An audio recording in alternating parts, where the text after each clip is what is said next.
Alors l'origine de cette exposition, elle remonte à 2008-2009. Le musée Fabre avait accueilli dans ses murs, ici même d'ailleurs, une exposition avec le Centre Pompidou, avec une grande exposition sur l'art vidéo qui retraçait finalement 50 ans d'art vidéo à partir de la collection de nouveaux médias du Centre Pompidou, qui est tout à fait connue, remarquable. Et d'ailleurs dans cette exposition figurait déjà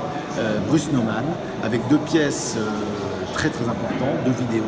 Et j'ai eu envie, donc peut-être 10 ans après cette expérience, dans cette année 2017, qui est une année un peu particulière pour le musée puisqu'il fête les 10 ans de sa réouverture, et je savais aussi qu'il y avait les 40 ans du Centre Pompidou, donc finalement double anniversaire, une manière peut-être de se retrouver dans une année exceptionnelle, et avec un commissaire invité qui est Cécile Debré, qui est conservateur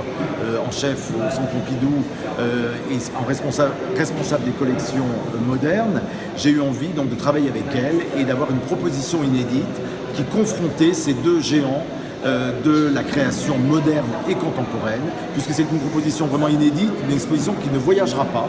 qui sera vraiment l'exposition de l'été 2017 à Montpellier, et qui permet de réunir ces deux artistes qui ont exploré évidemment des techniques différentes, puisque là, dans l'exposition, il y a des dessins, des photos, de la vidéo, de la peinture évidemment, des sculptures, mais ça permet de les confronter autour de 5 grandes thématiques, des grandes thématiques que tous les deux ont explorées, par exemple le cadre, la cage, la piste, la rotation, l'animalité, le corps, le portrait, donc tous ces grands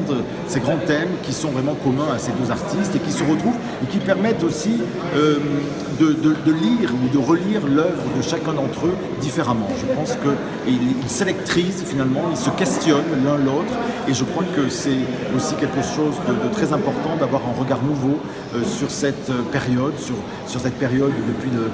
début des années 60 jusqu'à aujourd'hui, puisque Bruce Nauman vit toujours aux États-Unis, au Nouveau-Mexique. Alors la proposition, c'est de confronter deux artistes de deux générations différentes. Bruce Nauman est beaucoup plus jeune, artiste conceptuel qui travaille avec la vidéo, alors que Francis Bacon est un peintre qui garde un attachement profond à la peinture. Et donc la confrontation permet, selon moi, de relire l'œuvre de l'un et de l'autre, et particulièrement celle de Francis Bacon, qui reprend une radicalité et une force qu'elle avait tendance